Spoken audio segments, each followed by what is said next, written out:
First scene में हमें Paul को दिखाया जाता है जिसको अभी अभी होश आया था। उसके हाथ में एक लाइटर होता है और उसके दोनों हाथ बंधे हुए होते हैं। वो बहुत ज्यादा डरा हुआ होता है और उसे पता चलता है कि वह अब ट्रैप हो चुका है। उसे रियलाइज होता है कि वह एक कॉफिन में है और उसे जमीन में जिंदा गाड़ दिया होता है। वह किसी तरह अपने मुंह पे से पट्टी निकाल लेता है और चिल्लाने लगता है। वह हेल्प के लिए बहुत चिल्लाता है लेकिन कोई उसकी बातें नहीं सुनता। पॉल किसी तरह कॉफिन का जो है दरवाजा खोलने की कोशिश करता है लेकिन वह नाकाम होता है। यह घटना पॉल के लिए किसी नाइटमेयर से कम नहीं थी। तभी उसे कॉफिन में एक नीडल दिखती है। पॉल उस सुई की मदद से अपने हाथ छुड़वा लेता है और पूरी ताकत लगाकर वह अपने आप को उस कॉफिन से बाहर निकालने की कोशिश करता है लेकिन वह अगेन नाकाम हो जाता है। तभी पॉल को वाइब्रेशन का महसूस होता है तो वह चेक करता है तो उसे पता चलता है वहाँ पर एक मोबाइल फोन है। वह इमरजेंसी कांटेक्ट करता है। ऑपरेटर उससे उसका पता और नाम पूछता है तो वह बताता है उसका नाम पॉल है। वह एक अमेरिकन सिटीजन है। वह इराक में एक ड्राइवर है। वह पॉइंट पर आ जाता है और कहता है कि मैं कॉफिन में बंद हूँ, मुझे किसी ने यहाँ पर ट्रैप कर दिया है, मेरी मदद करो। मुझे नहीं पता मैं कहाँ हूँ, मेरी लोकेशन का मुझे 1% नॉलेज नहीं है। ऑपरेटर उससे कहती है मैं कंट्री से बाहर रहती हूँ, मैं आपकी ज्यादा मदद नहीं कर पाऊंगी। पॉल अपनी वाइफ को बहुत ज्यादा कॉल करता है लेकिन उसकी वाइफ कहीं और होती है तो उसका फोन नहीं उठा पाती। तो वह उसे मैसेज करता है और कहता है कि तुम्हें नेशनल सिक्योरिटी को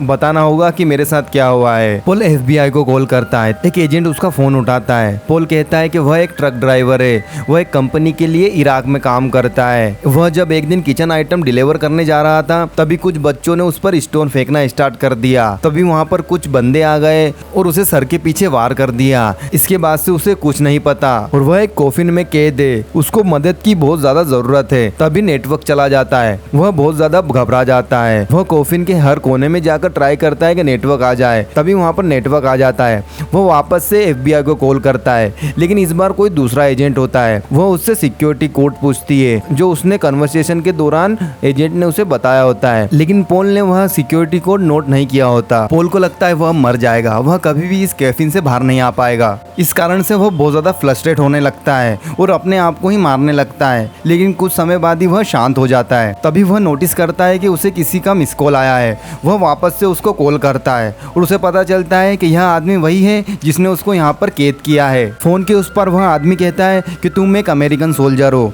लेकिन पॉल कहता है वह एक ट्रक ड्राइवर है। उसे नहीं पता होता है कि वह क्या कहना चाहता है लेकिन वह बार बार पॉल को एक अमेरिकन सोल्जर कहता है। वह आदमी उससे कहता है कि तुम्हें $5 मिलियन मुझे देने होंगे तभी मैं तुम्हें इस कैफिन से बाहर निकाल पाऊंगा। पॉल नर्वसली होके कहता है कि मेरे पास इतने पैसे नहीं है, अगर मेरे पास इतने पैसे होते तो मैं इराक में ट्रक ड्राइवर का काम नहीं कर रहा होता। तो वह आदमी कहता है कि तुम्हें अमेरिकन एम्बेसी से कांटेक्ट करना चाहिए, उनके द्वारा मुझे $5 मिलियन प्रोवाइड करने होंगे। और वह आदमी पॉल का कॉल कट कर देता है। पॉल को पता होता है अमेरिकन एम्बेसी इतने ज्यादा पैसे एक ट्रक ड्राइवर के लिए कभी नहीं देने वाली, फिर भी वह कोशिश करता है। पॉल उसकी सिस्टर इन लॉ से अमेरिकन एम्बेसी का नंबर लेता है। जब वह एम्बेसी को कॉल करता है तो उसे पता चलता है कि एम्बेसी को उसके बारे में पहले से ही पता है क्योंकि उसने पहले ही बार बार इमरजेंसी में कॉल किया होता है। पॉल उस एजेंट को एक्सप्लेन करता है कि किडनैपर मुझसे $5 मिलियन मांग रहा है और आप लोगों को $5 मिलियन देने होंगे लेकिन वह उससे कहती है कि हम किसी टेररिस्ट से नेगोशिएट नहीं करते हैं और हम इतने ज़्यादा अमाउंट नहीं दे पाएंगे।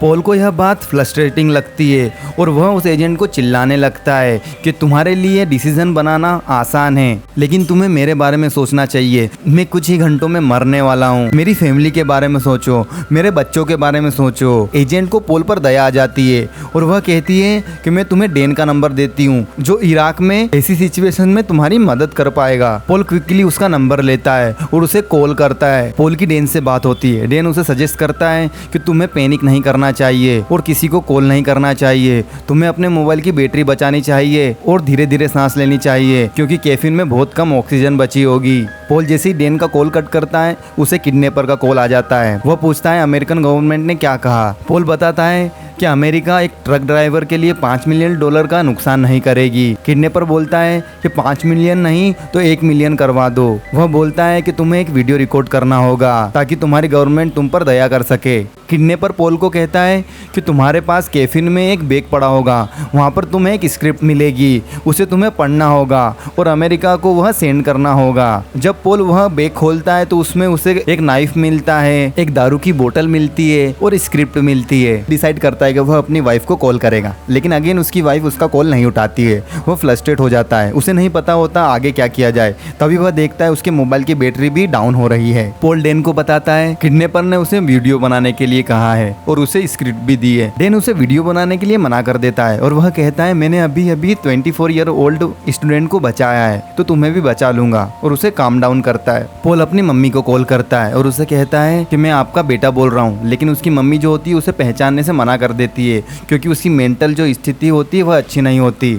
पोल कहता है कि यह मेरा लास्ट कॉल हो सकता है और वह कहता है मम्मी मैं आपसे बहुत ज्यादा प्यार करता हूँ। तभी किडनैपर उसे एक फोटो भेजता है जिसमें एक लड़की को गन पॉइंट पर रखा होता है। यह लड़की पोल की कलीग होती है जो इराक में उसी के साथ काम कर रही होती है। पोल इमीडिएट वे में किडनैपर को कॉल करता है और उससे कहता है तुम मेरी फ्रेंड को बिल्कुल भी क्षति मत पहुंचाना, तुम जो कहोगे वो मैं करूंगा। पोल अपनी वीडियो बनाने लगता है जिसमें वह कहता है कि वह इराक में है, उसे एक किडनैपर ने किडनैप कर लिया है और उसे $1 मिलियन चाहिए 9 बजे के पहले, नहीं तो वो टेररिस्ट उसे मार देगा। पोल यह सब रिकॉर्ड कर किडनैपर को भेज देता है। तभी वह कैफिन में महसूस करता है कि वहाँ पर एक स्नेक आ चुका है। वह बहुत ज्यादा घबरा जाता है। पोल को एक आइडिया सूझता है, वह अल्कोहल की बोतल निकालता है और उसमें आग लगा देता है जिसे स्नेक डर जाता है, कैफिन से बाहर निकल जाता है। तभी उसे किडनैपर के द्वारा एक वीडियो रिसीव होता है जिसमें उसकी फ्रेंड कहती है कि अमेरिकन गवर्नमेंट ने उसकी मदद नहीं की और अब ये टेररिस्ट उसे मारने लगते हैं।